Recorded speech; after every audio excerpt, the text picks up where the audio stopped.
It was the princess fair today at my school. Each girl would show up with a parent, both dressed in princess costumes. My dad and I were anxiously waiting when the teacher finally called our names. But when we showed up on stage, there was a brief moment of silence. Then the whole crowd fell into chaos. My dad in a princess dress doesn't seem too friendly, huh? Hi there, my name's Pamela. Are you wondering how we ended up in that situation? Stay tuned, because I'm about to tell you the funniest story ever. I grew up with two loving parents. Mom ran a popular pizzeria in town, while Dad was a professional boxer. But then, Mom passed away in an accident while Dad was away on a tournament. After that, Dad couldn't stop grieving and blamed himself for leaving Mom alone. So he decided to quit boxing to take care of me and the pizzeria. Growing up, Dad would always make sure I didn't miss out on being a girl, but somehow he failed every single time. It's a miracle. Like, when he tried to do my ponytail, he struggled so much I thought he was boxing with my hair. Today was just one of Dad's failed attempts. After the show, we were heading out when we came across Mr. Rocky, Dad's former competitor. Oh, isn't it Mr. Barkley, our boxing champ? Hi, Rocky. We couldn't believe it when you left the ring. You were a legend, Barkley. But I guess family first, right? Once a famous boxer, now a princess dad? Oh, by the way, this is my son. He's gonna be following in my footsteps. Warrior blood runs in the family, you know? Hope it doesn't run in the family to be a jerk like you. When we were home, I saw Dad ruminating, probably thinking about the encounter with Rocky. So I lied to him. Dad, I know you've been doing this for me, but all these girly things are not for me anyway. Instead, could you teach me boxing? I want to be a boxer like you.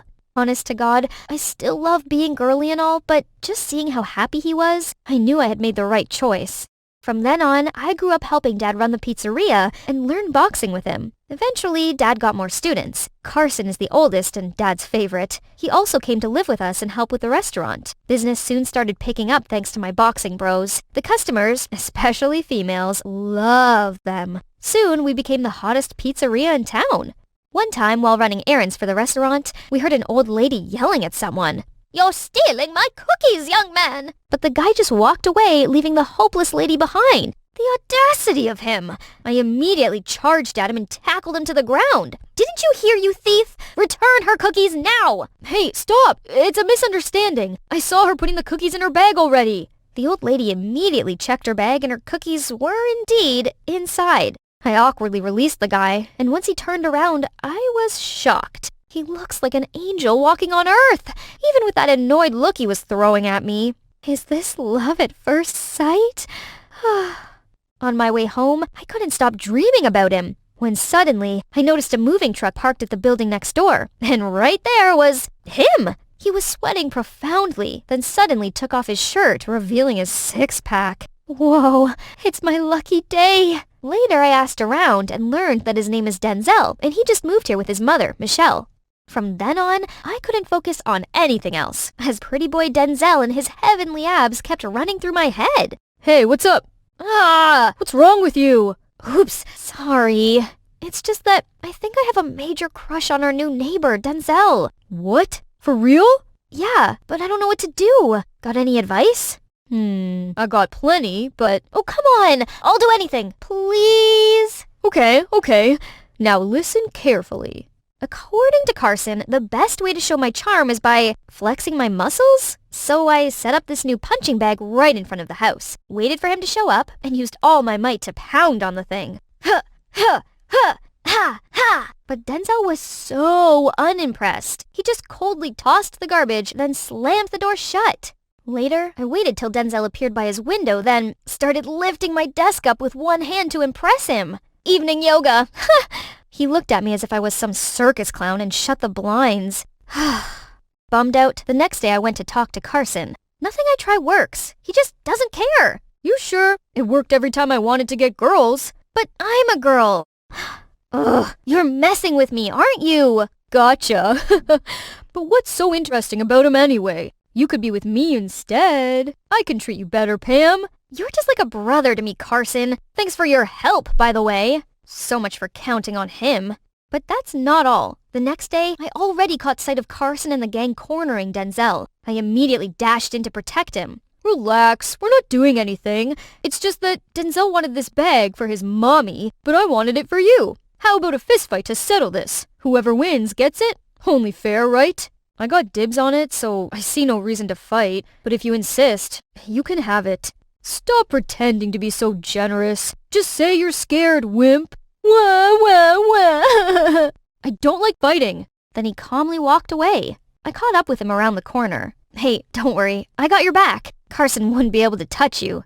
No need. You don't think I can protect you? I'm a boxer, just so you know. You know what I hate the most in this world?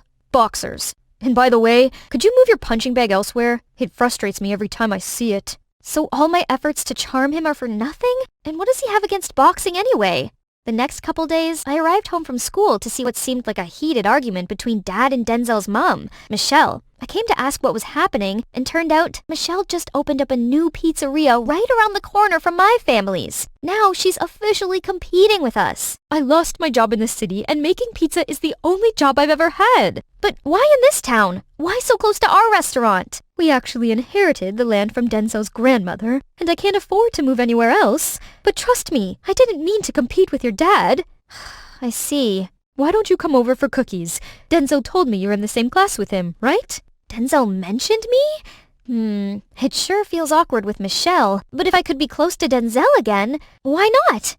Once inside, I was immediately impressed with a house taken care of by a woman's hand. It's a small space, but felt so cozy. Everything was so organized, and look at all these high heels. Wow! Pamela, I just noticed your hair is so beautiful. Can I style it? Really? Please do! Dad used to make me wear a beanie all the time because he always messed up my hair. It feels so nice being a girl again. I got home thinking Michelle was pretty nice, and she reminded me of Mom. So I explained to Dad, trying to calm him down. But once Carson whispered something to him, he immediately decided to declare war on Michelle. Ironically, Michelle's pizzeria soon attracted all the customers, since Denzel in a waiter outfit is on the next level. Carson and Dad were furious, and they decided to pull pranks on them, starting with the restaurant's sign. Then they spread rumors online that Michelle didn't wash her hands after using the bathroom and went straight into kneading the dough. Carson even planned with Dad to sneak a rat into Michelle's pizzeria to scare the customers away, but I informed her just in time, so she successfully avoided harm. Meanwhile, the more I hung out with Michelle, the closer we got. We went shopping together, recreated all my favorite dishes Mom used to make, and she even taught me how to do makeup. Pamela is so pretty, right, Denzel? Was I hallucinating, or did he just blush? One day I came over to Michelle's restaurant after class, but it wasn't as busy as usual, and Michelle seemed so depressed. Someone pretended to be me and posted nasty reviews online for your dad's restaurant, and townspeople thought it was me. They decided to cancel on me and call me out for using unfair practices, but I swear I had nothing to do with it. Feeling uneasy, I ran home to confront Dad. But when I arrived, I saw a sprinting figure in black running away from Carson and Dad. You thief! Stop right there! Suddenly, Denzel appeared where the thief was heading. He immediately held Denzel hostage. Take him down! But Denzel just stood there frozen. Right then, a motorbike rushed over. The thief quickly pushed Denzel away, jumped onto the bike, and got away. I rushed to check on Denzel, but he seemed annoyed and left. We could have captured the thief. What a coward. Denzel froze at those words, but then let go and walked away. Later, I was glad to know the thief didn't steal anything from my house, but Carson started trash-talking Denzel again. Mr. Barkley, I think Denzel was behind the theft. That was probably why you let them go. Quit it already! Why do you have to be so suspicious and hateful? Oh yeah? What about you? Have fun snitching on our plan to Michelle? What? You've been telling them our plans? I did. So what? Since when did you become so petty, Dad? And the whole fake review kerfuffle? It was you who pretended to be Michelle and gave our restaurant bad reviews, so she got cancelled, right? Dad didn't say a word when Carson jumped in. You got any proof? Just as I thought. While you were hanging out with those suckers, Mr. Barkley and I did some digging and found out Denzel was Rocky's son, his worst enemy. Can't imagine the boxer's son being such a wimp. Stop calling him a wimp! That's enough. Pamela, you have one choice. Stop hanging out with Michelle and that wimpy kid. I will never accept that kind of man. Too frustrated, I just stormed out of there and went straight to Michelle's. I then unloaded everything to her, and she invited me to stay over till Dad calmed down. Thinking about what Carson said earlier, I asked, "So, is Denzel's dad Mr. Rocky, the boxer?" Yes, he is. But we got divorced a long time ago. Denzel's been staying with me since. It suddenly turned awkward and heavy. Denzel just stood up and left. It's just that Denzel doesn't like talking about his dad. Anyway, I'm gonna head to bed. Make yourself at home, okay? I then joined Denzel when he suddenly spoke up. You know why I didn't fight back? That day with Carson at the mall, or even today? You probably think I'm a coward too. No, that's not what I think of you. When I was a kid, I used to admire him and even dreamed of becoming a boxer just like him. But then that same man, outside the boxing ring, became a monster to my mom. I put him up on a pedestal, but he made our life miserable. So I swore to myself to never use violence and stopped boxing. So that was why he thought the sport itself made people become violent? Surprisingly, after the roof talk, Denzel seemed less distant and even waited for me after class. It was still a little awkward, but just being this close to him was enough to make my heart join Formula One. However, Carson wouldn't stop being an annoying third wheel. Legend, oh legend, the third wheel legend, always in the way. He followed us everywhere, and people started calling us the Three Musketeers. Ugh. Meanwhile, the pranks from Carson and Dad were getting more and more serious. Michelle's supply trucks were constantly tampered with and lost all of their ingredients on the way. Michelle was distraught, while Denzel was furious and suggested he go get the ingredients himself. I had enough. So that afternoon, when Dad was still busy at the restaurant, I confronted Carson. It was you all along, wasn't it?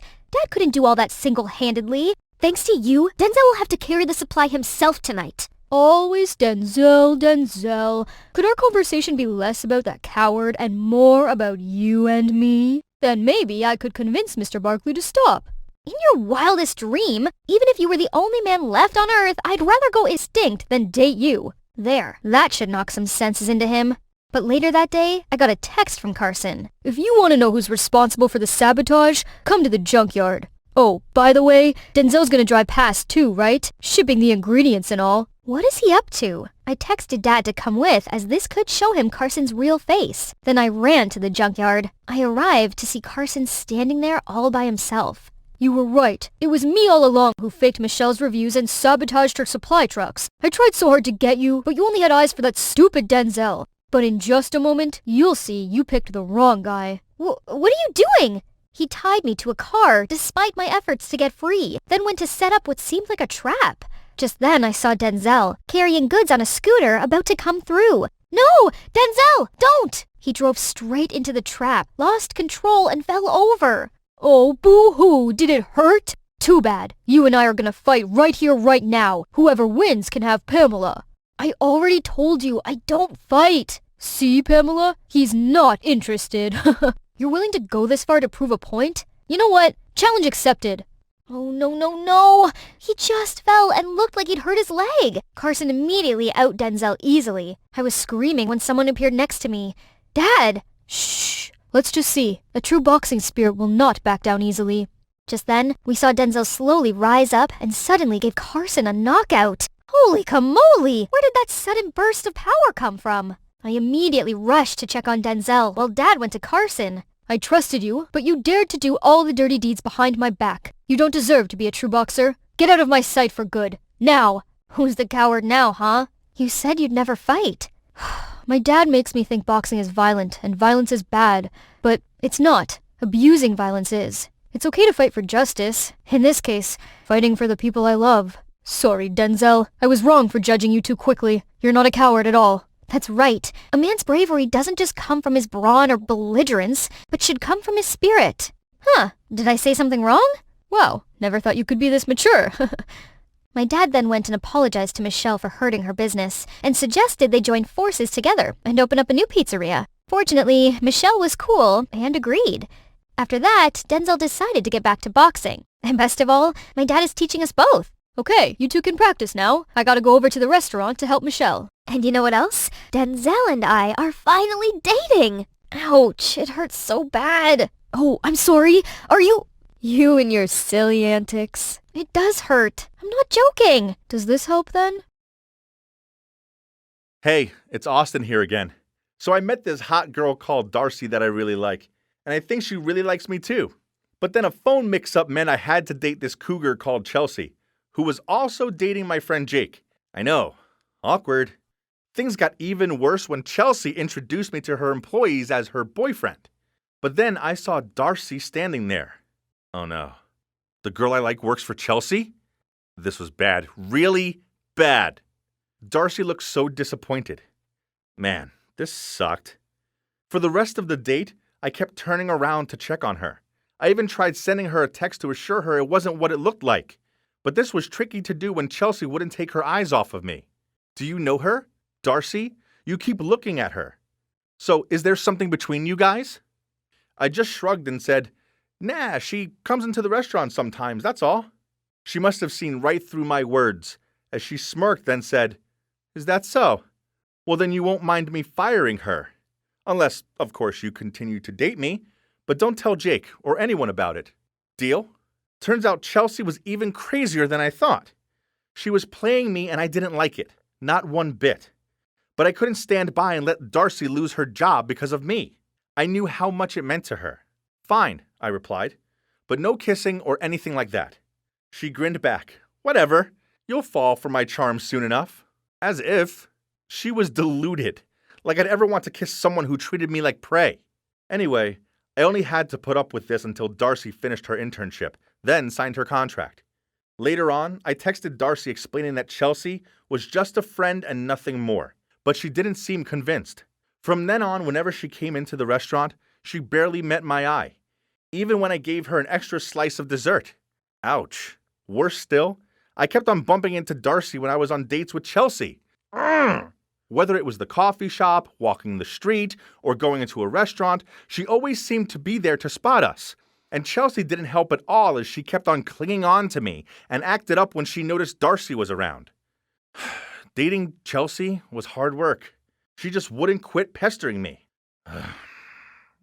It felt like every time I wasn't working, she dragged me out to some posh restaurant or the theater or something.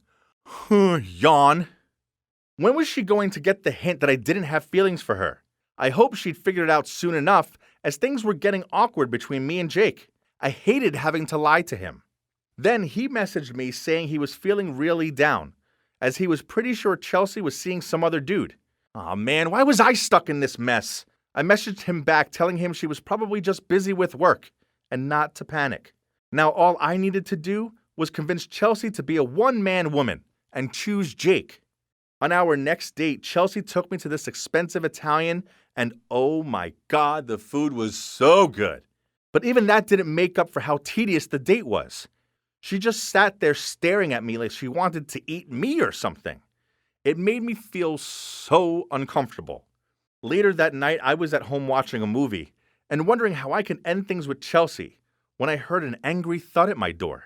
I opened it, and to my surprise, it was Jake. He yelled out, I thought you didn't care about Chelsea.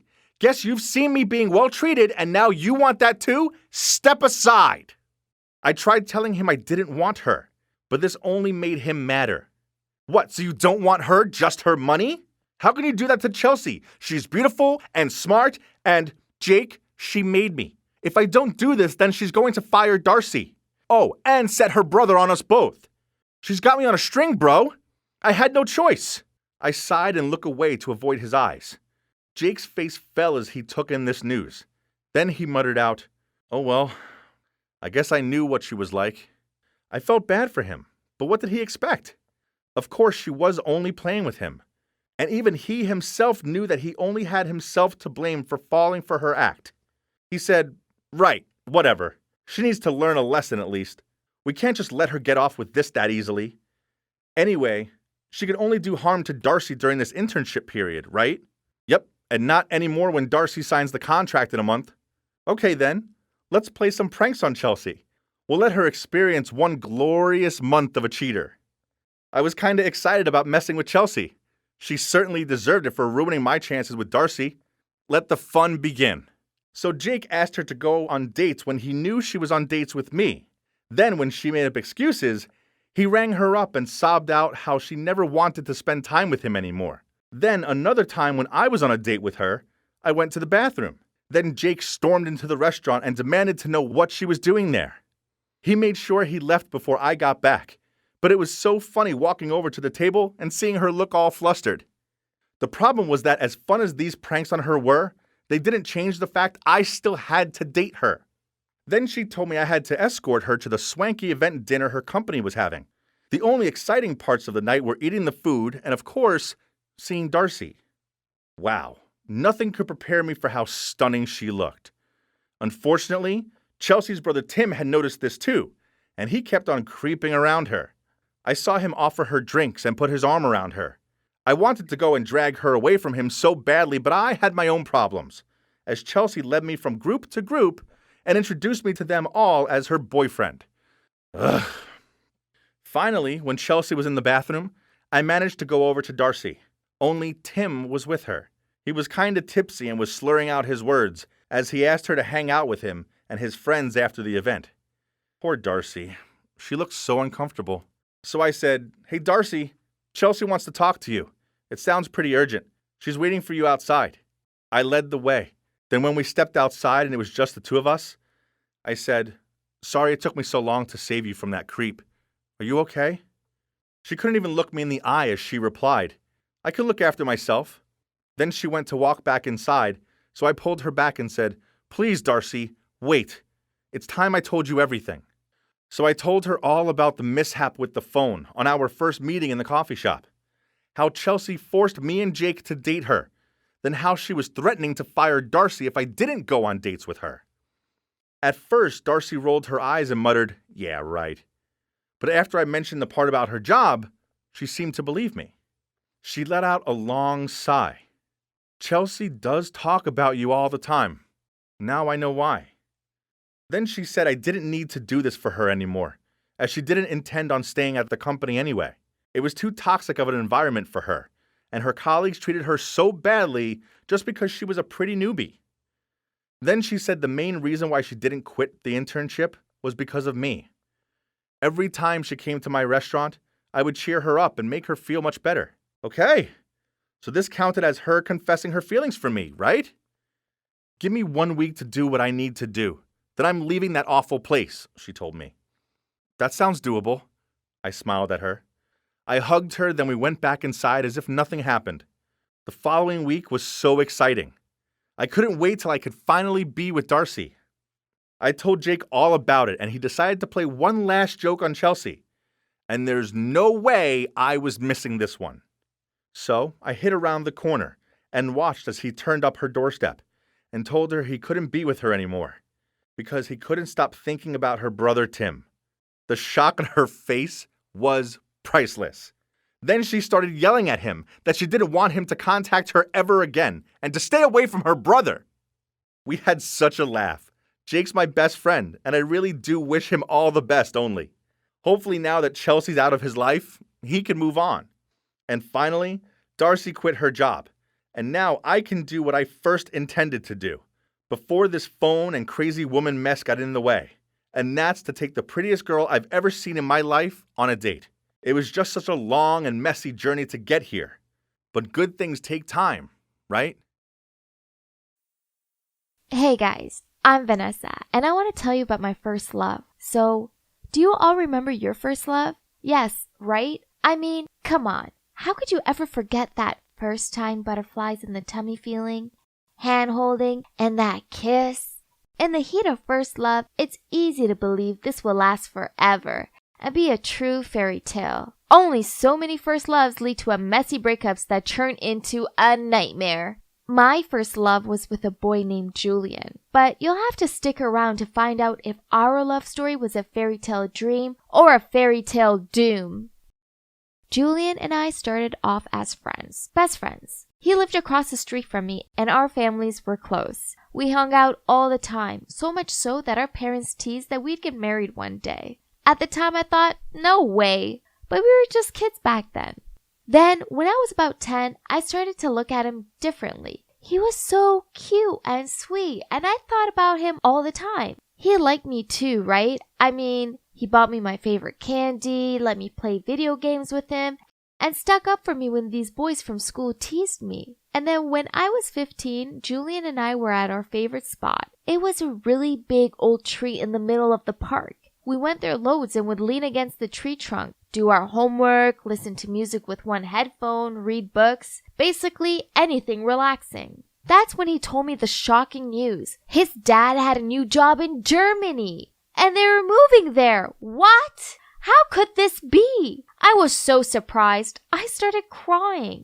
I expected him to comfort me, but instead he took out a pocket knife and started to carve on the tree. When he finished, he said, Ta-da! How does it look? He'd carve J Heart V in it. Oh gosh, he loved me too. I felt myself turn bright red and didn't want him to see me like that. So looking downward, I went to punch his arm but punched his face by mistake. Oops. Julian held his face and yelled, Vanessa, what was that for? I'm sorry, I didn't mean to. Julian, I feel the same, I told him. We both started laughing, then we pinky promised each other that we would keep in touch. He took my hand and told me, Ness, I'll come back for you, I promise. Then he leaned in and kissed me. And wow, it was truly magical. And then he left. The first few weeks without him were the hardest. I didn't really have any other friends, and I was so bored and lonely. I lived for my video calls with Julian. They were the only thing keeping me going. Telling him stuff that happened at school, such as how my math teacher wore the same hideous floral dress all week, made me feel like he was still there. Things went on like that for a while. It slowly became a habit for us to have a video chat at least twice a week. But then a couple of days after my 16th birthday, things changed. It was a normal Sunday morning and I woke up and went to wash my face. Ah! There were red spots all over my cheeks. I screamed so loudly that I woke everybody up. Even my neighbors had to run over and ask what the scream was about. My parents took me to the hospital and I was diagnosed with a disease called lupus. For all of you who don't know what it is, it's a skin disease that causes rashes or sores. In my case, it was all over my cheeks, the same as what my grandma had. Worst of all, there was no cure. The doctors could only improve the way my skin looked, prevent scarring, and help me feel better overall. This couldn't be happening. Why me? When we got home, I ran right upstairs to my room and stared into the mirror. I'd gone from pretty to ugly in the space of a day. It wasn't fair. And then suddenly my phone rang. It was Julian. Oh no, in all the drama, I'd forgotten about our planned video call. I couldn't let him see me like this. I was so exhausted with all this lupus stuff that I couldn't think of a solution. So I just turned my phone off. I texted him the next day that I was busy so I couldn't FaceTime with him.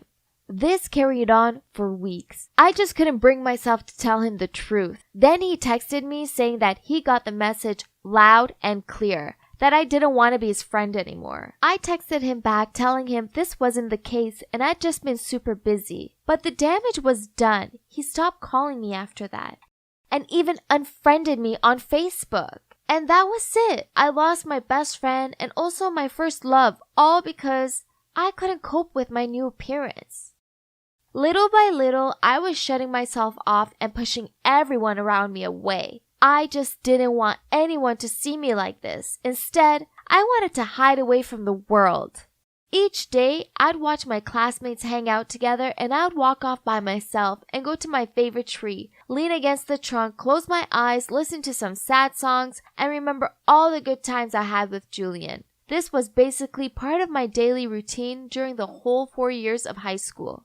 School finished and I moved away to college. Things got better. I made a few friends who accepted me for the way I looked and slowly, I started to accept it too.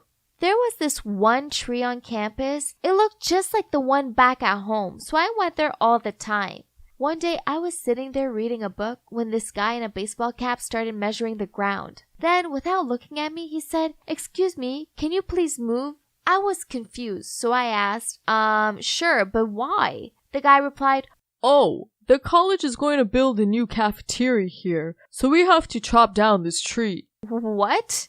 They wanted to chop down my favorite spot on campus just so that they could build some stupid cafeteria? No way! Who was this guy anyway? And didn't anyone ever tell him it was rude not to look people in the eyes when talking to them?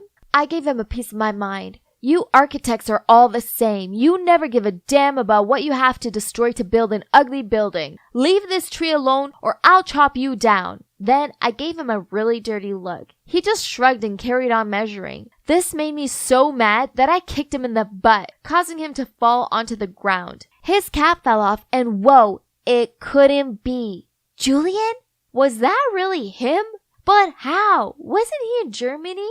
Why was he here? And why didn't he recognize me? I mean, I had a different haircut and all, but I didn't think I've changed that much. Or was it because of my lupus? Suddenly, I heard him say, What the? Are you mad? What's wrong with you? "Oh gosh, I'd totally forgotten that he was still lying on the ground." I mumbled out a sorry and immediately rushed back to my dorm. That night, I couldn't sleep. Instead, all I could think about was Julian. He was so handsome and so tall. How could he have become so good looking? Why did this stupid disease pick me? There was my first love right in front of me after all those years apart, but because of my disease, he didn't know who I was. He blossomed and I hadn't. Maybe it was for the better that Julian didn't recognize me. If he knew this was how I look like now, oh boy, I didn't even want to imagine how embarrassed I would be. So, okay, let's just put it aside for now. What I first needed to do was save my tree. There's no way I was letting the college chop it down. I did some research and found out that the construction would begin in a week. So I had time to convince as many students as I could to protest against it. And when the day came, I had about 20 people with me. We all held signs and said, "Save the tree" and "Stop the chop." The head of campus, Julian, and the construction workers were trying to make us leave, but we were persistent. At the end, they had to push back the construction dates. One of us remained by the tree at all times, come rain or shine. It was exhausting and cold, but it was worth it when the tree was saved. Then, one day when I was on tree guarding duty, my friend rushed over to me and excitedly told me that the college was going to change the location of the new building. That was such great news. Apparently, Julian had told them that the ground was more suitable in another location. Why would he help us all of a sudden? Did he have a change of mind? I went to class with those questions that kept bugging my mind, and right after school was out, I came over to the tree again, and to my surprise, I saw Julian standing next to it. I walked towards him and asked, "Why did you convince them to change the location of the building? I mean, we really appreciate it, but why the change of heart?" Julian froze for a second and then said,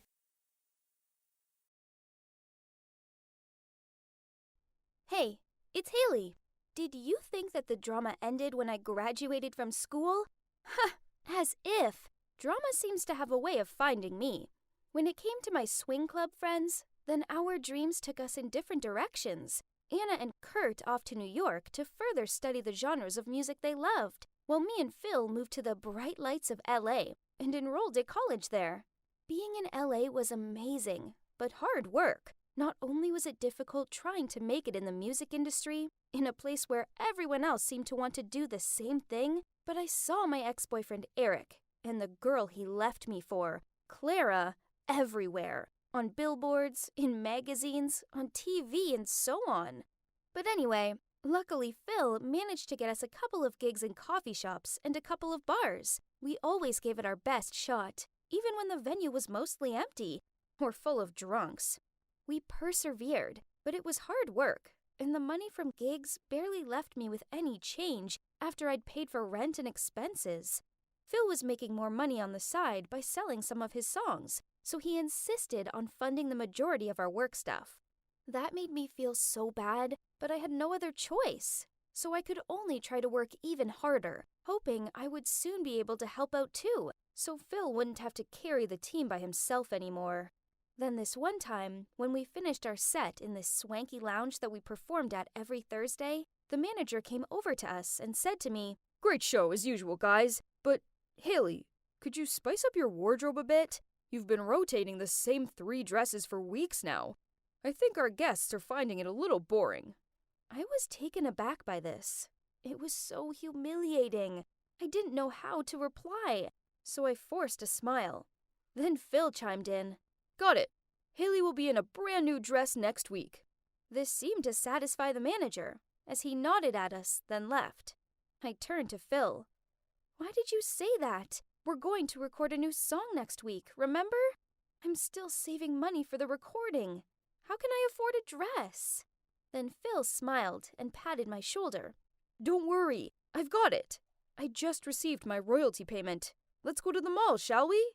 Then he dragged me along. I know Phil meant well, but to be honest, I felt really bad about it all. Phil was doing really well, while I was so low on funds, I couldn't even afford a new outfit without help from him. Jeez, when did I become so useless? As we walked to the mall, Phil bombarded me with questions about the type of dress I wanted. Did I want it long or short? Satin? Sequins? I couldn't feign enthusiasm, not when I felt so bummed out about it all. Sensing my mood, he asked, Hey, Haley, what's wrong? I said to not worry about money. I'll buy this for you. I replied, No, it's just, I feel so bad for you. I'm like some sort of burden weighing you down, while you obviously could do well on your own. I'll understand if you want to go solo. He was silent for a minute, but then he put his arm around me and said, I'm sorry, Haley.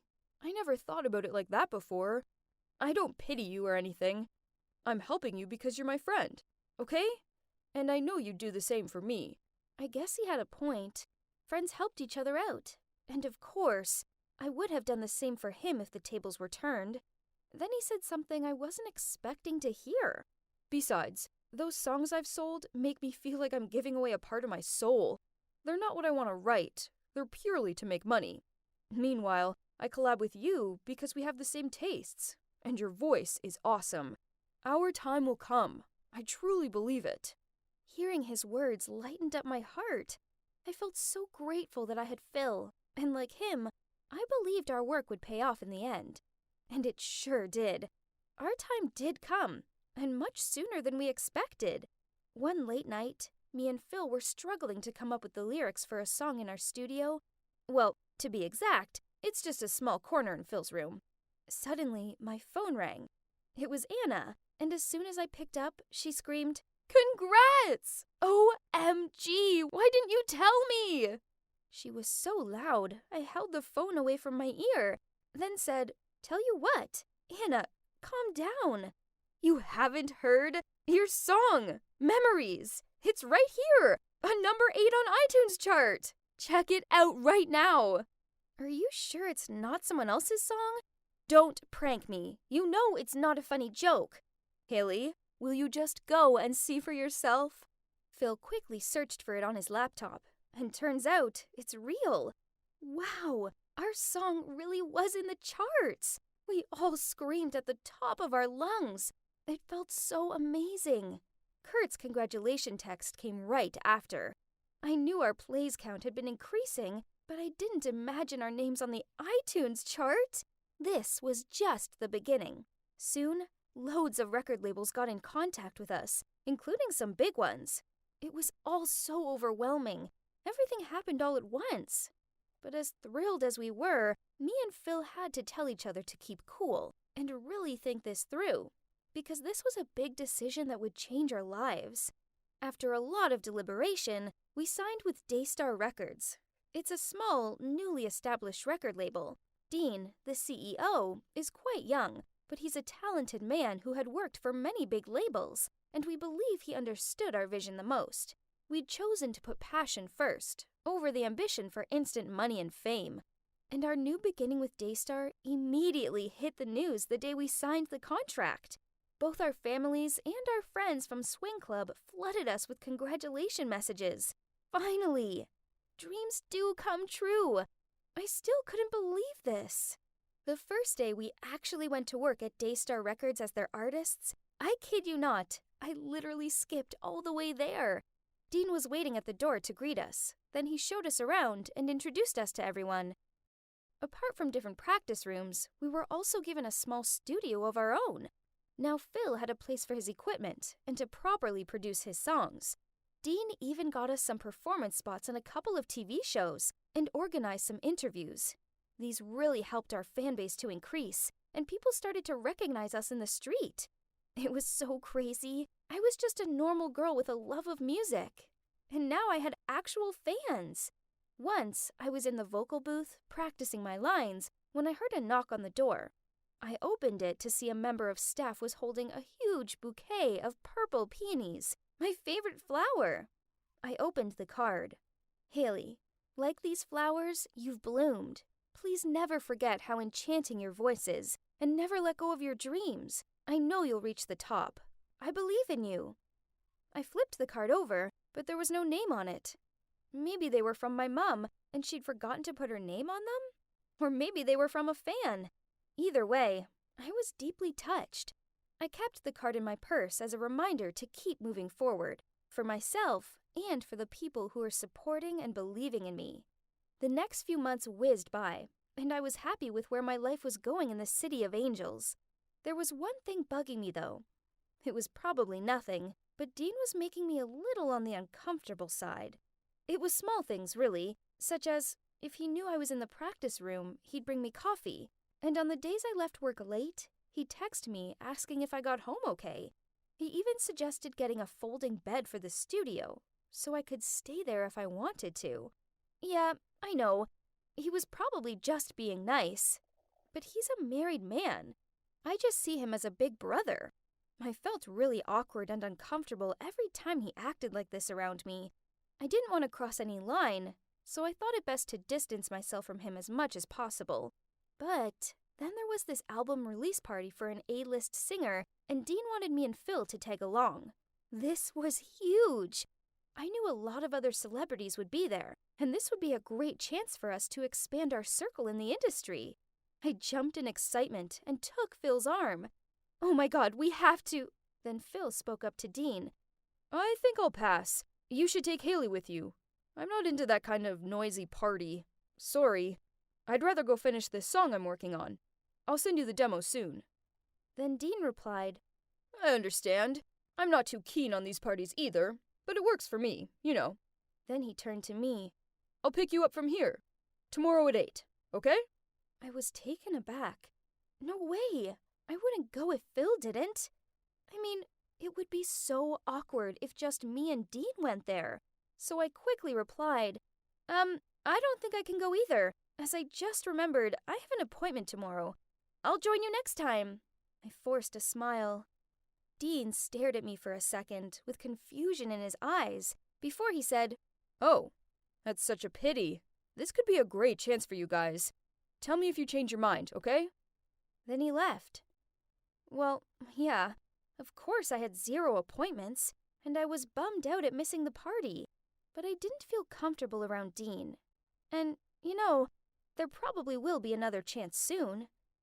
But then later that day, when I was about to go home, I heard someone calling me from behind. "Haley, wait up! I have something to tell you." Oh no, that sounded like Dean. Gosh, what did we have to talk about? Hey, it's Haley. In the last part of my story, I moved to LA with Phil, and after a tricky start, we were finally noticed. Now, we're signed to a record label and have a boss, Dean. My dreams were starting to come true. Well, apart from the fact that Dean was making me feel a little uncomfortable, so I made up an excuse not to go to this A-list party with him. I was on my way home when I heard Dean shouting after me. Oh no, what did he want to say to me? This couldn't be good, could it? I pretended that I hadn't heard him and kept on going. He was so persistent, though, and followed after me, continuing to call my name. I ended up turning around and saying, "Dean, what's the matter? If it's not so important now, can we talk later? I really need to get home." I looked down at my watch. He replied, "Wait, Haley, why are you avoiding me?" While I was faltering and didn't know how to answer, he continued, "One minute you're jumping up and down in excitement about the party, but then when Phil said he wasn't going, your mood changed. Is it because you don't want to go with me?" I sputtered in a small voice. "Hey, Haley, are you thinking I have bad thoughts in my mind or something?" He burst out laughing. "Oh no, I'm a happily married man. Come, let's talk." He waved me over to a nearby bench. "You have nothing to worry about. I'm just looking out for you, as I feel like I didn't manage to do that for my sister, Ellen." He gave a thoughtful sigh. She was a musical genius. Not only was her voice the most powerful one I've ever heard, but she could play multiple instruments. But she didn't tell me about her leukemia. Turns out, she was hiding it for years, as she didn't want us to worry. That was our Ellen, always putting others first. I was stunned and didn't know what to say. I felt so foolish for misunderstanding Dean. There I was, thinking he was being over-familiar, when all he was actually doing was trying to look out for me, because he saw me as a sister. I muttered out, "I'm sorry," while I patted his shoulder to comfort him. Looking up at me, he said, "It's okay. It was a long time ago, and I'm sorry that I made you feel uncomfortable. You have a beautiful voice, and you remind me so much of Ellen. She didn't get a chance to fulfill her dreams. But you can, and I want to help you, as I know that's what Ellen would want me to do." He smiled gently. "So, are you going to come to the party?" he asked. Smiling, I said, "Yes, only Phil the Fool would want to miss this. This is so exciting." I felt so much better now that my misunderstanding with Dean had been resolved, although I did cringe when I thought about how I'd been toward him. Anyway, I had a party outfit to plan. You wouldn't want to be underdressed at events like this, right? The night after, I wore my favorite dress and arrived outside of the company to meet Dean, feeling both excited and nervous. This would be the first time I got to get in contact with real celebrities. I'm talking A-list singers, probably even Hollywood movie stars, people that you would only see on TV. When we arrived at the main entrance to the party, the gate opened automatically. Wow, the driveway alone was bigger than the street I lived on. Then I spotted the mansion and a whole lot of supercars. "Pretty impressive, huh?" Dean grinned at me. I smiled back. You could say that. I was about to attend a lavish party in Beverly Hills, in the biggest mansion I'd ever seen. That's a first, for sure. It was like a dream that you never wanted to end. Dean led me around and introduced me to loads of different people, but suddenly I caught sight of a familiar figure. I tried to look carefully. Wait, wasn't that Clara? Speaking of her, well, I've been trying to get her and Eric out of my mind for a long time, which wasn't easy when they were both super famous. I had to see news about them everywhere, whether it's about what they wore today, what's their schedule next week, or when their stupid duet hit the chart. Trust her to be here. Ugh. But wait, if Clara was here, then would Eric be here too? Oh no, I really didn't want to meet him at this time. I was lost in thought when I felt a tap on my shoulder. Startled, I turned around and saw that it was Dean. He handed me this fancy-looking cocktail and asked me if I was okay. That's when Clara appeared in front of us and started air-kissing Dean. He was about to introduce me to Clara when she stopped him. "Oh, is it you, Haley? Now that you're having a go at being a celebrity, you probably don't remember me anymore." She smirked. "Huh? You two already know each other?" Dean asked. "Yeah, we know each other very well, right?" Then she winked at me. "But uh-oh, seems like I picked the wrong moment to bother you. So you two," realizing what she was insinuating, Dean said, "Come on now. You've also met Jane, my wife. Don't make fun of that." She rolled her eyes and said ironically, "Oh, yeah, I forgot. It's just that you two look so loving. Eric never dares to be so intimate with me in public. I'm so jealous." Then she smirked and walked away. Dean told me not to take any notice of what Clara said, as she's known for being shrewd. Even though I was quite annoyed with Clara's rude words, what bothered me most at that time was not her, but Eric. Why did she intentionally mention his name in front of me? While Dean was talking to some big business types, I stepped out onto the balcony to get some fresh air. From there, I could see clearly the iconic Hollywood sign. Then I turned around to look at the bustling room, where all the well-dressed celebrities were laughing and talking. I took a deep breath and thought to myself, Look at that, Haley. You did it. This was what you've been dreaming of. That's right. I've worked so hard to get here. It's a brand new chapter now, and the ghosts from the past wouldn't be able to hold me down anymore. That encounter with Clara had actually changed my mindset quite a lot, instead of ruining my night. From then onward, I felt like I was uncovering a new source of motivation.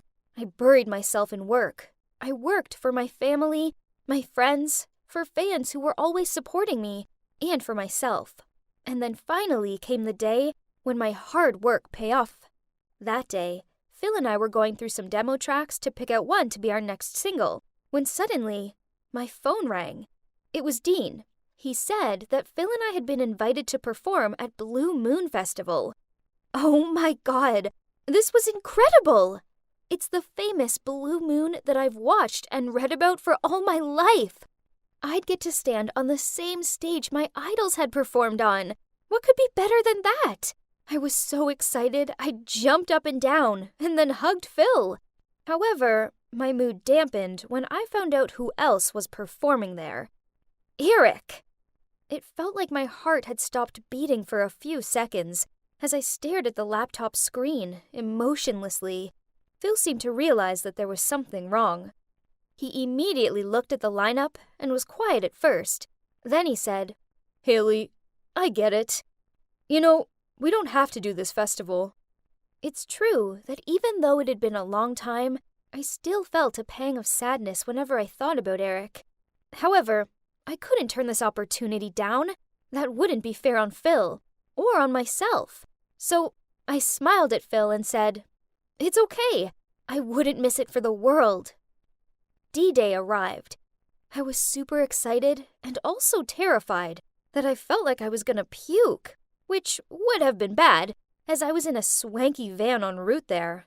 My nerves were partly because I was going to perform in front of the largest audience ever, but also because I would have to be in the same place as Eric. I shook my head to shatter that thought and reassured myself that with so many artists, the chance of me having to see him again was very low. After an amazing performance, I felt electric. I'd done it. I was so proud of myself and of Phil. We were the dream team. We were walking backstage when I felt someone pull on my arm. I turned around and saw that it was Eric. Without saying a word, I pushed him away and carried on, but he once again pulled on my arm. Phil turned back, and on seeing what was happening, he immediately intervened. Hey, let go of her! Eric said, I just want to talk to Haley in private. Phil said sharply, Just say it out loud. The two of us are one now. Haley's story is mine too. Annoyed, Eric replied, It's not your place to say that. You're nothing to her. Haley, please, listen to me. The situation seemed to be growing more and more complicated, and the last thing any of us needed was to cause a scene here. So I told Phil to go to the green room first. Then I turned to Eric, and in a cold voice I said, Okay, Eric, what do you want? Hi, it's me, Haley again. So, a chance encounter at an audition meant that I reconnected with Eric, and after he explained that his relationship with Claire was fake, we got back together. Things were going great, but then some mean, fake rumors about me started, and my anti-fan base began to grow. It was okay though because I had Eric, and being with him made me feel like the luckiest girl in the world. He went out of his way to cheer me up by surprising me with cute gifts and cooking for me. It was hard keeping our relationship a secret. I really wanted to go public with him so we could be seen together like a normal couple. For our anniversary, Eric called me up and told me that he had a surprise for me. He told me to dress up and come outside as he was waiting for me. I asked him where he was taking me, but he just laughed and said, Babe, just come down quickly and I'll let you know. I got ready and rushed out to his car. There he was, dressed all smartly and looking so cute. He smiled at me and said, I wanted to take you out, so I've booked a private cinema room for us. It's out of the city center, so we won't be spotted. I hugged him in excitement. I hadn't gone to the cinema since forever. And with Eric? Yay! This would be really awesome. I know. I had the sweetest, most romantic boyfriend ever. However, it wasn't long before my bubble burst. We arrived at the cinema to paparazzi everywhere. How could this be? On seeing our car, they immediately turned their cameras to us and went into a flashing frenzy. We had no choice but to cancel the date and go back home. Such a bummer. And that was scary too. How had they found out about our plan? Back at my place, we ordered pizza and watched a romantic movie. As good as it was spending time with Eric, I couldn't shake my sadness away. On sensing my mood, he patted my head and comforted me that everything would be okay, and we could date out next time. The next day, when I woke up and surfed Twitter, as expected, the news about me and Eric's relationship was everywhere. I was made to be the villain who'd gotten in the way of Eric and Clara's dreamy love story. I scanned over some of the negative comments about me. One said, "Poor Haley, beautiful voice, but a vile boyfriend thief." And another said, "Is Eric blind? Clara's so much prettier than her. I guess he must like mean girls." The whole thing sucked, and I felt dreadful. I wasn't a boyfriend stealer, nor was I a rude or horrible person. Worse still, some comments made out I was two-timing Phil with Eric. Ugh! Phil and I were just friends. Now I was famous, my private life wasn't so private anymore. The world felt like they owned me and could therefore say whatever hurtful and untrue things they wanted to. It seemed the truth didn't matter, not when lies made stories. Luckily, my loyal fans were still by my side to protect and comfort me. "Haley, I'll always believe you. Haley, don't worry. We will always love you." And so on. These messages were so sweet, and they supported me a lot. Right. I just needed to focus on working and composing songs for my next album. My talent and effort would be the best comeback to all the haters. Indeed, after a few weeks, everything settled down. However, it wasn't long before another storm came.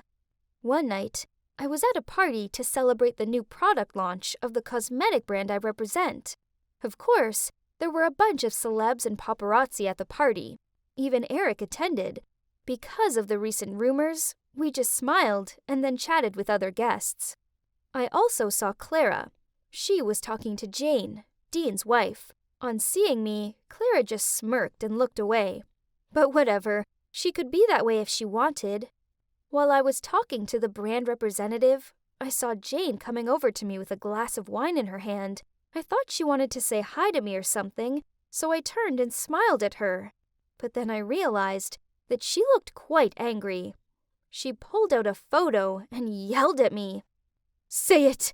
What happened between you and my husband?" Confused, I looked at the photo. Oh no, it was the one where Dean was zipping up my dress at the mini show. It was completely innocent. But the picture made us both look so guilty. "Who gave you this pic? It's not what you think. He just helped me." Without letting me finish my sentence, she shouted angrily, "How dare you seduce my husband? Aren't you in a relationship with Eric? Or Phil or something? It seems that you dare to do everything to be famous, right?" I tried explaining it to her, but she was too angry to listen. I asked her to go somewhere else more private to talk, as there were many people here, but this made her more furious, and she yelled at me that I was the third wheel who stole her husband.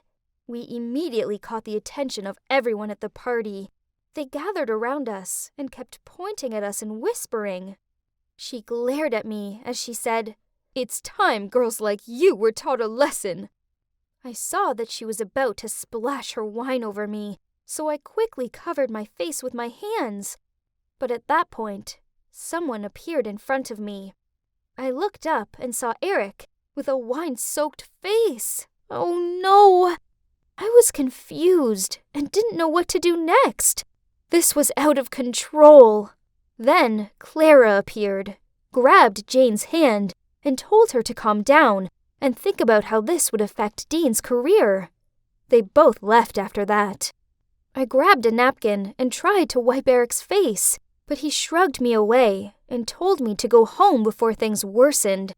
I hesitated a bit, but I knew he was right. This night was a disaster. Feeling so confused and upset, I went to the studio instead of coming back home. It was late, so there was no one there. I curled up on the couch and thought about things. The entertainment industry was so harsh. I'd just gained a bit of popularity, but a series of false scandals had already come up. After a while, I decided to text Eric. I felt really guilty about what had happened tonight and wanted to say sorry to him, but there was no reply. Maybe he was busy or something, I thought. I decided to wait for him to call me back. I must have fallen asleep as I woke up to Phil's voice. Haley? What are you doing here? Are you okay? You didn't answer my calls. I looked at my phone and saw dozens of missed calls and texts from Dean and Phil, but none from Eric. Then Dean also arrived and asked me to tell him everything that had happened last night. Afterward, he said that he'd talk to Jane and explain what really happened. And of course, the scandal had made the headlines. However, Dean told me not to worry and that he would find out who took that photo and make everything clear. Then, Dean's phone rang. It was the cosmetic brand from last night. Apparently, my scandals negatively had affected their brand image, and customers were threatening to boycott their products, so they were canceling all association with me and were demanding compensation. Whoa, I didn't expect things to have grown this bad, this quickly. So I searched social media and saw that the hashtag about me, Haley the Third Wheel, was trending at number 1, along with loads of negative comments branding me a man-stealer and saying that they'd never listen to my music again. My world collapsed. I felt like I would never prove myself innocent. The cosmetic brand was the first of many. Next, TV shows, concerts, and magazines all phoned in canceling. I felt like I was going crazy. The whole world seemed to be turning its back on me. Daystar fell into a crisis, to say the least. However, Dean and Phil still remained on my side and said that they would make everything clear and prove me innocent. The following days, I locked myself in my room and didn't want to meet anyone. While I was lying on my bed, the phone rang, and thinking that it was Eric, I immediately answered it. Turns out, it was the manager of another entertainment company. He said, "Move to my company. I'm sure that I can make you more famous if you become my little lover." OMG! I couldn't believe it. I hung up angrily without saying anything. How rude he was! I burst into tears. Everything was completely beyond my stamina. My friends and family constantly called and texted me to check if I was okay. They were really kind, but I still felt sad and lonely, as there was still no news from Eric. I'd not heard as much as a word from him since the party, even though I'd texted and called him hundreds of times. It was just like 3 years ago when I was in trouble. He was nowhere to be found. The sad memories of the past few years seemed to come to life again. Had Kurt been right all along? Had Eric come back to me just for fame, not for love? So now, when my scandals were everywhere, he immediately disappeared in order not to be involved. I didn't want to believe it, but how could I think otherwise? Anna and Kurt were in a different state, but they still rushed to LA to take care of me.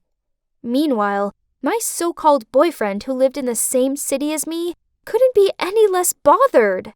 I was so grateful to have Anna and Kurt there, so I told them everything that had happened between me and Eric. Anna was furious and said that Eric was just a psychopath who wanted to take advantage of my love. I sighed. Was she right? Did he just want to play with my feelings?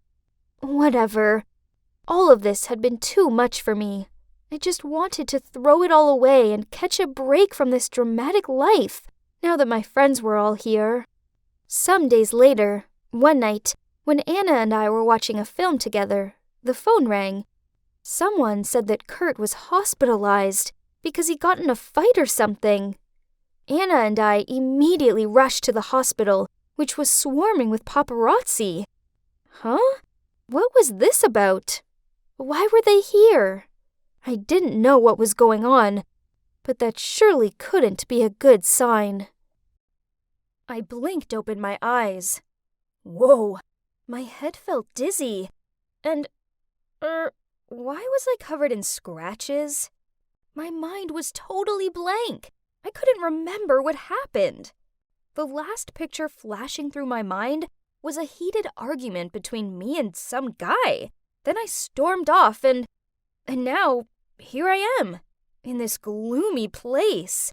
I think it's a basement or something. It's cold, and it stinks of damp. Dang it! I cannot remember his face. I knew I needed to get out of here, and fast. I ran to the door and tried opening it, but to no avail. It's locked. I slammed my hands against the door and shouted, "Anyone? Help!" I could hear footsteps approaching, so ignoring my throbbing palms and burning throat, I banged on the door and screamed out, "Open the door!" Oh my God! It's him! The guy I'd been arguing with before! He was holding a sandwich and smiling gently at me. Oh, Alice, my puppy. Are you awake? I thought you might be hungry. Who are you?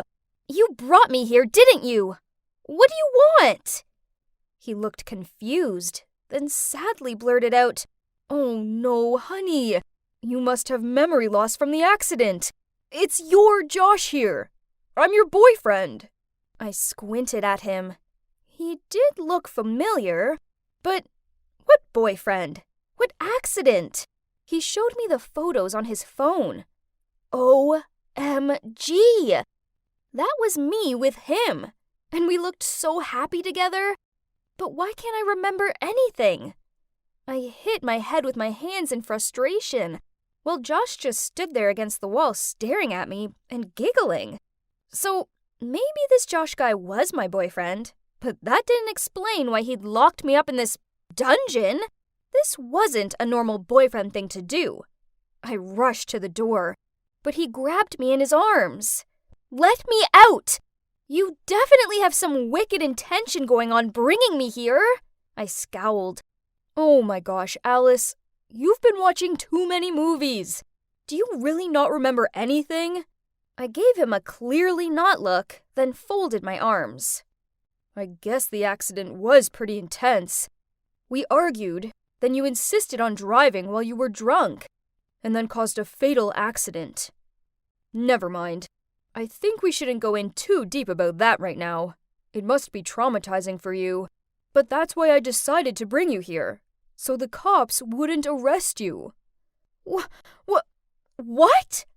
Why couldn't I remember such a horrible thing? But looking at all the wounds on my face and body, maybe everything was exactly like what Josh said. No! I have to confess. I stuttered in tears. Are you crazy? Do you want to go to jail? But, Alice, no buts. I'm gonna protect you and keep you safe. This was a lot to process, so in a moment of panic, I found myself agreeing to his crazy plan. Josh said this was an emergency bunker back from his grandfather's time. Sure thing. I mean, it sure smelled musty. There's not even a window, just a flickering wall light. It felt like I was in a horror movie. Josh also told me that he'd taken my phone off me, so the cops wouldn't be able to trace it and arrest us both. And that's it. Every morning, noon, and night, Josh would bring me food and talk to me about his day. Puppy, I'm home. Puppy? Oh, it sounded cute at first, but I soon became allergic to that word. Hey, puppy, eat this. Puppy this, puppy that. Puppy, puppy, puppy. I was so fed up with the word puppy that at times I actually thought I was nothing more than a pet to him. Then each night, he insisted on rubbing my back so I'd fall asleep more easily. Sounds nice, right? But no, it wasn't. He rubbed it really hard, and when I asked him to stop, he just laughed. Obviously, he wasn't doing it to make me feel better, but regarded it as a pastime. Ugh! And that's not all. A few times, I'd wake up to see him sitting there, staring at me with this gummy grin on his face. Then, when I checked my hair, I saw that he'd tied loads of these dumb little bows in it. Are you crazy? I'm not a kid! I grumbled while pulling and throwing all those dumb things out of my head. But puppy, they look so cute. Tom always liked them. I glared at him. Didn't bother saying anything anymore. Oh, and FYI, yes, Tom's his old dog's name. Okay, so I didn't need a genius to figure out that something was seriously up with this guy's head. But then, things got weirder. One time, he brought down food for us to eat together. It was fried chicken, and as soon as I smelt it, my eyes sparkled. I was about to take a piece when suddenly he pulled the plate away and took a big bite. I didn't even have time to react. Then he handed me the chicken thigh bone he hadn't finished yet. Help me with the rest, puppy. This part is too hard to gnaw. I rolled my eyes at him and flushed up with anger. Seeing my reaction, he said, What's wrong, puppy? Tom always loved the leftovers. Are you crazy? I screamed. Yo, I'm kidding. Don't you know how to take a joke? He grinned. Kidding? What kind of kidding is that? I've had enough of this. This place was driving me insane. I could hardly sleep at all because I couldn't even distinguish between day and night. Then, when I did close my eyes, I found myself tormented by the serious crime I'd committed. Josh was trying to save me. Yes, but I didn't ask him to do that. I couldn't live like this. I needed to face the truth. I had to turn myself in. The next morning, when Josh brought me breakfast, I told him what I wanted to do. Expectedly, he got mad and glared at me. Alice, why do you want to go to jail so badly? I can't stay here forever. I have to face up to what I've done. But it's so peaceful here with me. Peaceful? Was he being serious? It sure didn't feel peaceful. Instead, I felt like I was playing the role of his pet. I lurched forward, but Josh immediately grabbed me so I couldn't move. I tried squirming my way free, but he was a strong guy. Suddenly, he covered my nose with a handkerchief and my eyes closed. Then everything turned black. I slowly opened my eyes. I was in the same familiar room, but bars. I saw bars! Ugh! I was in a cage! Then I kicked something. It was a water bowl! Puppy, you're so naughty. I can't lose you, so I've put you in here. He grinned at me as he handed me a sandwich. I chucked it away, then screamed at him to let me out. Seeing this, he immediately left and returned with a bunch of plush toys and dropped them in the cage. Hope they'll make you happier. Then he tried to stuff the sandwich into my mouth. Furiously, I took a bite and spat it in his face, then sneered while throwing the toys at him. Jeez, some of them even squeaked. Wow. Okay. His demeanor changed, and his eyes turned scary. If that's what you want, don't blame me later. Things were different after that.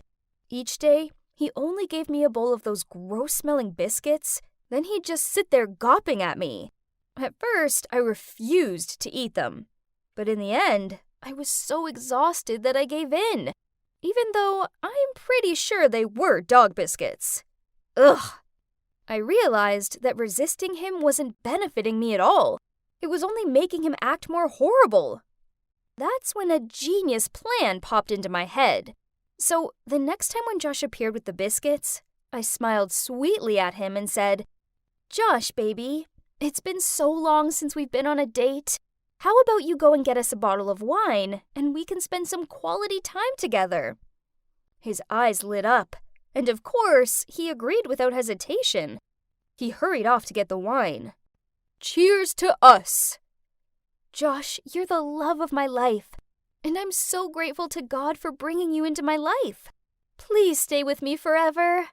I flashed a sweet smile and whispered in his ear.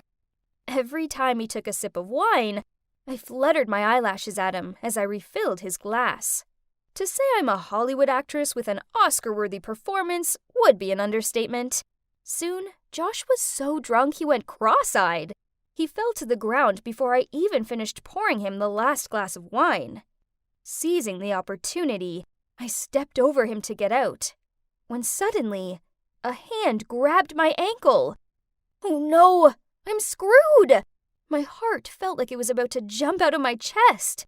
I immediately turned around, ready to fight him when, well, it turned out he was just dreaming. Phew. Thank God. I gently pulled my foot free and immediately dashed out of there. I climbed up the stairs to a living room where I found my phone left on the table. I quickly grabbed it and ran out of that horrible house. My legs trembled, and I felt like they might give away beneath me at any second. But somehow, I managed to find the inner strength to keep on running. I couldn't use my phone as it was out of battery, and I was too disoriented to figure out where my home was. So, when I stumbled upon a police station, I walked toward it. I took a deep breath.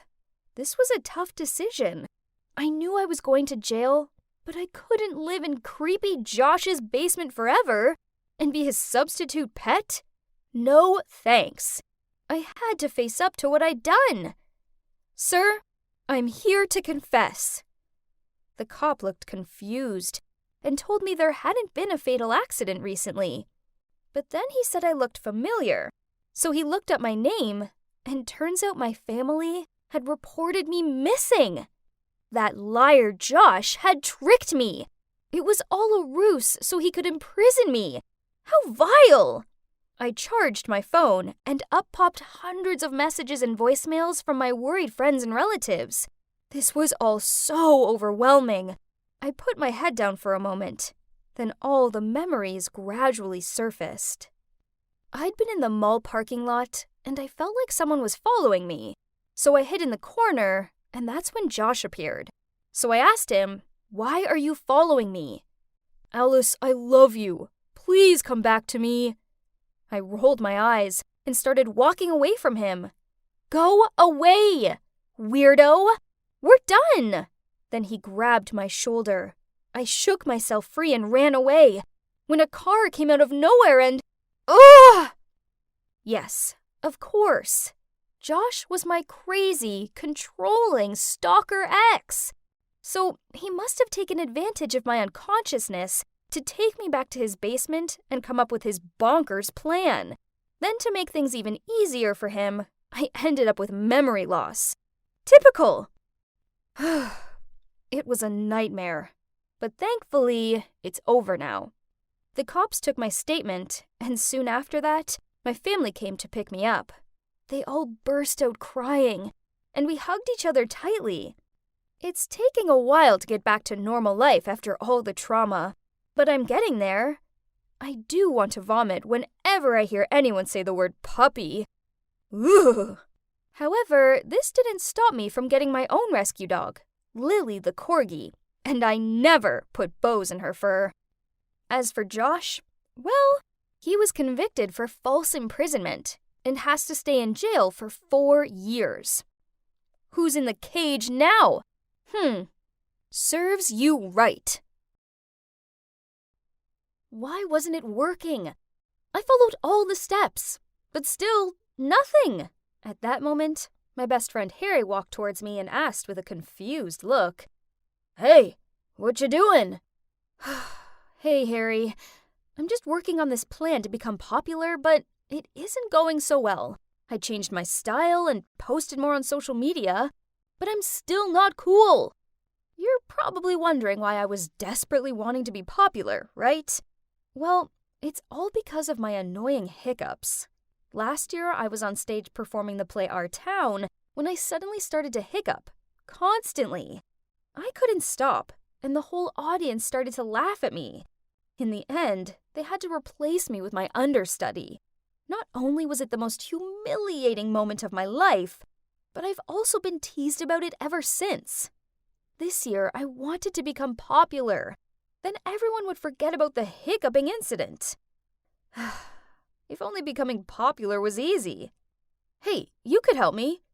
No way! Your plan is crazy! At that moment, the new student, Amanda, passed by, surrounded by a bunch of other students. Why is this girl so popular? I mean, she's only been here a week. You don't know? She's Dustin's sister. He's already the most popular guy in school. So being his sister makes her popular too. Duh. That's it, Harry. The fastest way for me to climb the popularity ladder is to date Dustin.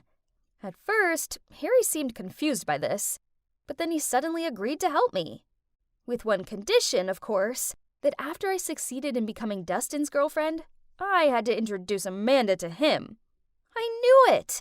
He had a crush on her. Every guy in the school does. Fine, I'll help him, as I need Harry in this anyway. He plays a crucial role in my plan, and you'll soon figure out why. After school, I was waiting in a corner at the parking lot when Harry walked towards me, followed by Dustin. I heard you're giving tutor lessons? Yeah, that's right. I don't take money. I just need... What do you need? I need you to pretend to be my boyfriend. Dustin burst out laughing, but then when he saw our serious looks, he stopped. You two are crazy, but I do need to pass math, so... Okay. However, my grades have to improve within 2 weeks. Then we have a deal. Deal? I grinned. Within 2 weeks? That's so easy. What a catch. You must be wondering how we managed to pull that off. Well, Harry's on Dustin's soccer team and overheard the coach tell him if he didn't improve his math grade, he'd be kicked off the team. Basically, we used Dustin's weakness to get the deal. I know I had no chance with him by using my lousy flirting skills, so it's time to use my greatest strength, my brain. Pretty smart, huh? I started to tutor Dustin. Then after 2 weeks, he shot up 2 grades. And that's when he held up his end of the deal and pretended to be my boyfriend. The next day, Dustin and I held hands and walked into school. And just as I expected, everybody was gawping at us. I even heard them whisper about me, "Is that the hiccup girl with Dustin?" And, "Whoa, since when were those two a thing?" Ha! And that's not all. Wherever I went, people would follow me. And in every class, everyone wanted to sit next to me. Finally, I was popular, and I loved it. I just finished tutoring Dustin at his house and was about to head home when his mom appeared and invited me to stay for dinner. Awkward, but I didn't want to be rude, so I said yes. Besides, this was a great opportunity to talk to Amanda. I was sitting next to Dustin at the dinner table when Amanda walked in and gave me a dirty look. What is she doing here? Amanda, manners! Okay, had I upset her somehow? After we finished eating, I helped Amanda clean up. I pulled some homemade chocolate cookies out of my bag and gave my friendliest smile as I said, my friend Harry, he likes you. I was wondering if... Without letting me finish my sentence, Amanda interrupted me. Sorry, let me stop you right there. First, I don't eat cookies. Gross. Second, I assume you're asking me if I want to go out with your friend, right? No, 'cause he's a loser just like you. It's embarrassing enough that Dustin is dating you. Then she walked off, leaving me standing there dumbfounded. Oh my God, couldn't believe what I just heard. How could a person be so rude? Ugh. The next day at school, I wanted to tell Harry to give up on Amanda, but as soon as I caught sight of him, he ran towards me, hugged me, and said, "Emily, you're a matchmaking genius! Thank you!" Huh? What do you mean by that? Amanda just asked me if I wanted to come to her party this weekend. Isn't that great? Yay! What on earth was going on? But Harry looked so happy that I just couldn't tell him the truth. One thing's for sure, there's something sus about Amanda. Of course, I was going to that party too, 'Cause I was Dustin's girlfriend, remember? Wow, we were actually at a Cool Kids party. Our first time ever. This was awesome. Harry even got a bit emotional. What a baby. Dustin and I teamed up to play beer pong, and it was so much fun, and unexpectedly, we won! We were so excited, and both of us cheered with joy and hugged each other without thinking. Oops, didn't see that coming. But what happened next was even crazier. Everybody started to cheer, kiss, kiss, kiss. Oh boy, they couldn't be serious, right? I just laughed it off and hoped everyone would stop. But no, they just kept cheering on. Suddenly, Dustin grabbed my face and kissed me right on the lips. I didn't push him away. Oh no, instead, I closed my eyes and got carried away. I even lifted up one leg. Oh, and FYI, that was my first kiss. After that, we both turned bright red and avoided eye contact. Ugh, my whole body felt hot like I was having a fever or something. Anyway, the party was everything I dreamed of and more. The next day, Harry and I arrived at school in a super good mood. But suddenly, we saw a bunch of students gathering around someone. We squished through the crowd and saw Amanda crying. Turns out, somebody from the party had stolen 2 of her mom's Fabergé eggs. Then, one of Amanda's friends suggested checking all backpacks and lockers of everyone who went to the party last night. But the chances are low. The culprit must have been able to hide all the evidence by now. Still, we should try everything we can, right? I couldn't bear seeing Amanda crying her eyes out like this. Then he gently patted her shoulder. Hey, that was smooth. Way to go, Harry. And so, we checked a few people's belongings and still nothing was found. Then it was Harry's turn. He opened the locker and, oh my God, one of the Fabergé eggs was in there. But how? He would never do such a thing. I opened my locker and, what? There was the other one! What on earth was going on? Suddenly, Amanda started shouting at us. I knew it was you two! Hey everybody, Emily over here manipulated Dustin by using his weaknesses, his love of soccer and his dislike for math. Then she forced him to pretend to be her boyfriend just so she could be cool. Everybody started glaring at me like I was the villain, but I wasn't. There was a misunderstanding. I looked over to Dustin for help, but he just avoided my gaze, then walked off. I didn't know what to do, so I just stood there in shock until Harry dragged me off with him. Well, after that, I was more popular than ever. I was now known as the girl who took advantage of a guy to get popular and then stole from him. Worse, Amanda wouldn't listen to me. Harry and I were clearly framed. I wish I could go back to my normal life before I made that stupid deal with Dustin. Oh, but then that kiss wouldn't have happened. Oh boy, might I have fallen for Dustin? Then suddenly I got a text from Amanda. It was a clip from the recent party with the message, "You're nothing to Dustin." Why are you dating this loser? Wasn't she the girl who hiccuped during the play? I will use her until the end of this semester. Oh my, I couldn't believe he said that. I knew he didn't like me in the way I liked him, but did he have to be so mean? The clip automatically replayed again. Ugh, watching this one time was bad enough. But wait, there was a detail in the clip that caught my attention. I rewound it and, oh my God, there were the 2 missing Fabergé eggs. The clip was recorded at midnight, but Harry and I left the party way before then. I quickly rushed over to Dustin and Amanda's house and showed them the video. I don't remember you both leaving earlier. What if you're lying? Well, I noticed your front door has cameras. If you want, we could check them. Dustin turned to Amanda and confusingly asked, Did you put those eggs in Emily and Harry's lockers? Amanda said nothing, but her head down said it all. But why would you do that? Emily didn't do anything wrong. Because I don't like her being your girlfriend. I like you. What? Isn't she his sister? Oh, turns out they aren't actually siblings. Whew, that would have been weird. The truth is their parents were really close, and when Amanda's parents died in an accident, Dustin's family took her in. So Amanda was like a sister to Dustin, but Amanda, on the other hand, has been in love with him for a long time. I decided not to make a big deal out of it. As long as she posted a status on social media saying this was all a misunderstanding and that we didn't steal from her, and she reluctantly agreed.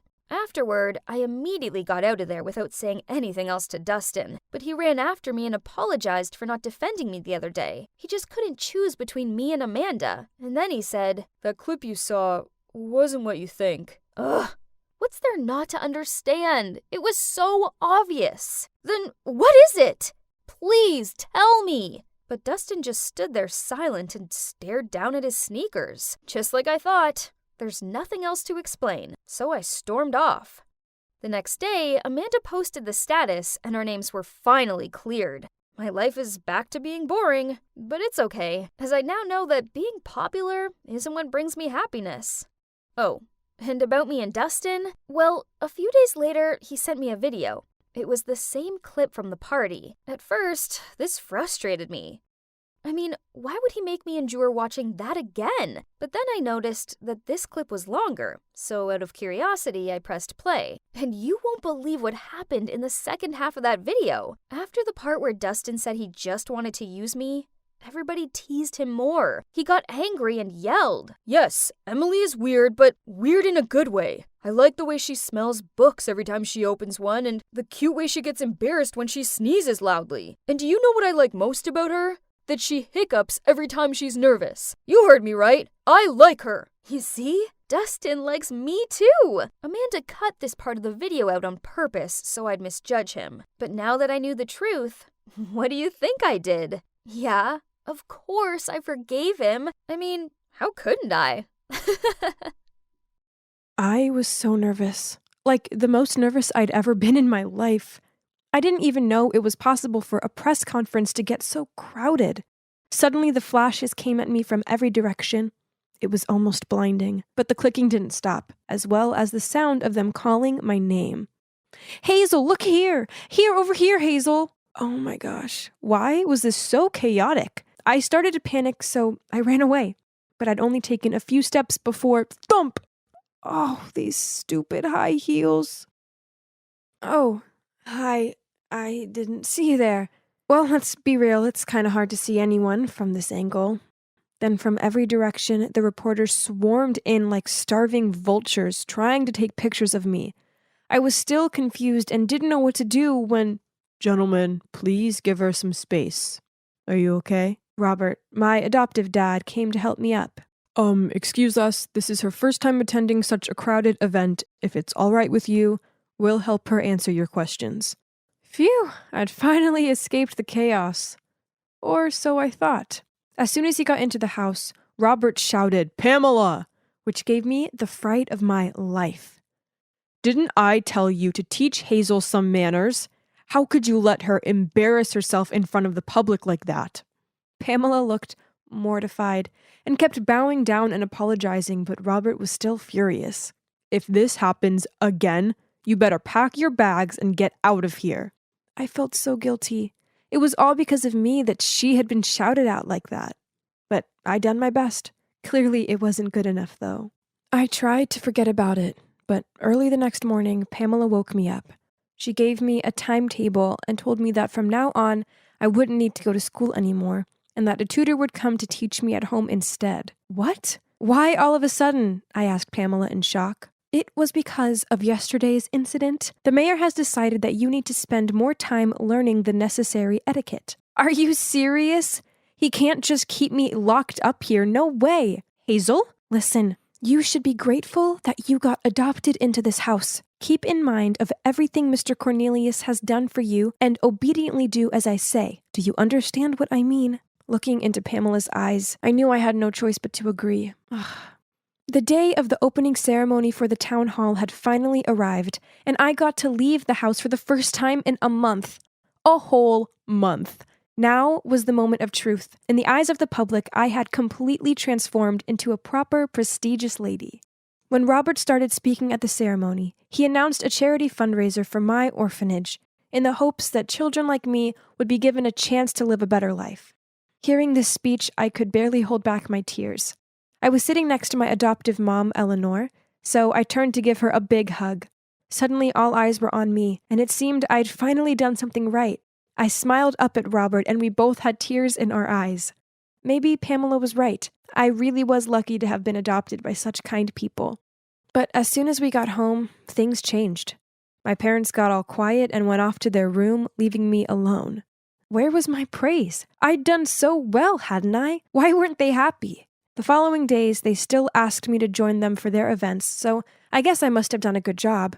And while the media and public were around, they were all touchy-feely and affectionate towards me, constantly praising me. We must have looked like the perfect family. But the minute we got home, they'd ignore me, and if they wanted to tell me something, they'd get Pamela to speak to me. It was so flipping weird. I actually started to feel quite lonely and depressed. And even though I was living in the lap of luxury, I missed the orphanage. One day, Pamela's daughter, aka the only friend I had in this enormous mansion, Paisley saw how upset I was and asked, "Hey, so why do you agree to move into this house? You're clearly unhappy here."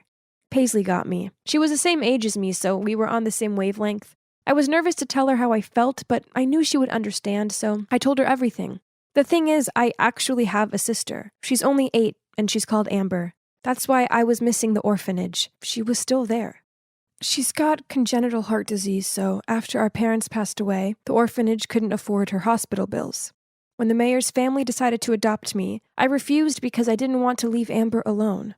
But then Robert offered to pay for her medical treatments if I agreed. And well, the rest is history. You see, I can't just leave. If I did, what would happen to Amber? Oh, Hazel, I didn't know. I'm so sorry. But I need to be honest with you. One time I overheard Robert and Eleanor saying that you were the perfect girl to play this role. Huh? What role? That meant... Were they using me for something? It didn't make any sense, but those words kept lingering on my mind until... One time, Eleanor asked me to join her at a charity event, which she said was going to be broadcast on TV. Our job was to prepare homemade food and give it out to the homeless. I was so excited, but when I walked into our kitchen, I discovered the chefs had already cooked everything before the filming crew arrived. I was so disappointed and asked Eleanor about it. She just laughed and said, "Oh, no, sweetie, our job is just to look pretty and graceful in front of the camera." Then before distributing the food, she gave me a pair of gloves and said, "Don't touch any of their hands, okay? They are filthy." Oh my gosh, how could she say such things? Oh, then it hit me. I understood what Paisley had said now.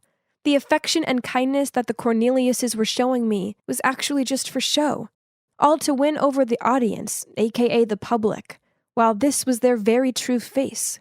I had to do something about this. I couldn't let them keep on deceiving the public like this. So when Eleanor went to the bathroom and took off her gloves, I quickly grabbed them and threw them in the trash. When we went back out, a homeless man approached her to express his gratitude and asked for a handshake. Of course, she tried to refuse, but at that moment the camera turned to her, so she had no choice but to give in. And you know what? The man didn't just shake her hand. He even pulled Eleanor in for a big hug. I couldn't hold back my laughter at how flustered she looked. Served her right. Afterward, Eleanor grabbed my arm and dragged me to a quiet corner. Then she said, "It was you who did this, wasn't it?"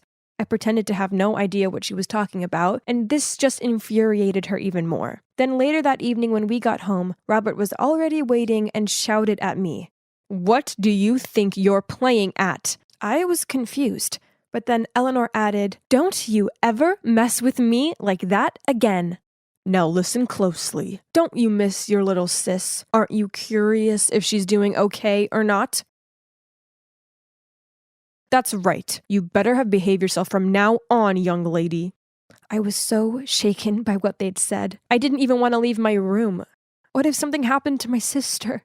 Then suddenly, Paisley climbed through my window into my room. As soon as I saw her, I burst into tears.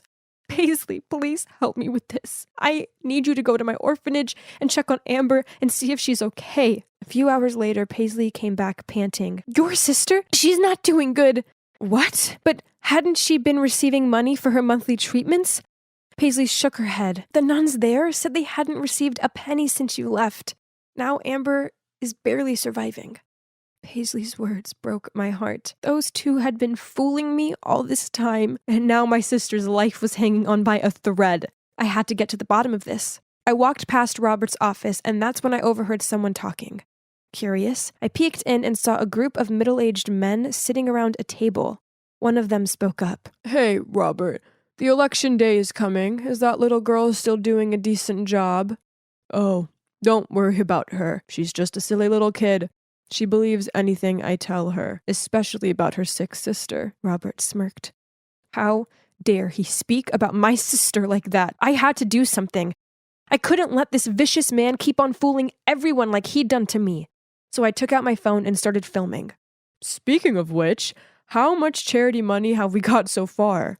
$100,000, Robert said, and the room was filled with praise. Gentlemen, by the time of the closing party for the charity this weekend, we should have almost $500,000 for the election campaign. As soon as I win, your business will continue to be tax reduced for the next 4 years. I had to cover my mouth to stop myself from gasping. So this whole time, he'd been exploiting me and the orphanage for his corruption? Gosh, I was such an idiot to fall right into his trap. Suddenly my phone buzzed. Who's there? Robert shouted and rushed to the door. Oh no! Panicked, I ran, but not far enough before I tripped and the phone flew out of my hand. Robert and his men caught up with me, picked up my phone, and deleted all my evidence. They even took the phone away from me. He turned to me and said, I've already warned you, have I not? You're a liar, I yelled. You haven't paid a penny to my sister. Robert growled. Who told you that? But all he had for an answer was my silence and fuming look. Furious, he dragged me back to my room. Maid, bring me the keys to her room. And then he locked me up inside until the day of the closing party of the charity rolled around, where they'd be announcing the amount of money they'd collected. That day, all the staff were out of the mansion. Suddenly, I heard the door being unlocked. Panicked, I hid behind the closet. Hazel, where are you? Oh, it was just Paisley. She found a way to sneak me out of the mansion and told me to run straight back to the orphanage. But no, first I had to expose that sly old fox Robert. Luckily, when I got to the event, Robert was giving his speech. I immediately ran up to the stage, snatched the mic, and told everyone about his evil plan. But I was no match for him. Before I could finish, security was dragging me off the stage, and Robert had already taken control of the situation. Ladies and gentlemen, I'm so sorry for my daughter's behavior. The reason why we decided to adopt her was that she's mentally ill. Since she came to our home, she has become better, but as you can see, there's been a bit of a relapse. What a snake! This jerk would stop at nothing to get what he wanted. Just then, the big screen on stage suddenly showed the video I'd taken, revealing all the schemes of Robert and his accomplices. Now he was well and truly exposed. I watched as he stammered. No, this can't be happening. Right at that moment, the police rushed in to arrest Robert and his accomplices in the stands. You might be wondering how we pulled that off. Well, as I was running through the hallway, I managed to send the video to Paisley. As soon as she received it, she came to find me and saw everything that had happened. So she secretly ran to her mom for help. Pamela then made a plan. While Paisley freed me from the mansion, Pamela set to work on projecting the video on the big screen. Genius, right? A month later, Robert and his accomplices were arrested for embezzlement. And, of course, he got locked up for a long, long time. Both him and Eleanor received such massive backlash from the public, to the point that she had to stay hidden away too. The charity money, luckily, was brought back to the orphanage, and part of it was used to take care of my sister Amber. She's doing much better now. Oh, and Paisley and I are still best of friends. Pamela has found a way better job. And as for me, I went back to stay at the orphanage until I'm old enough to move out. I'm better off being on my own with my sister than being adopted by some mess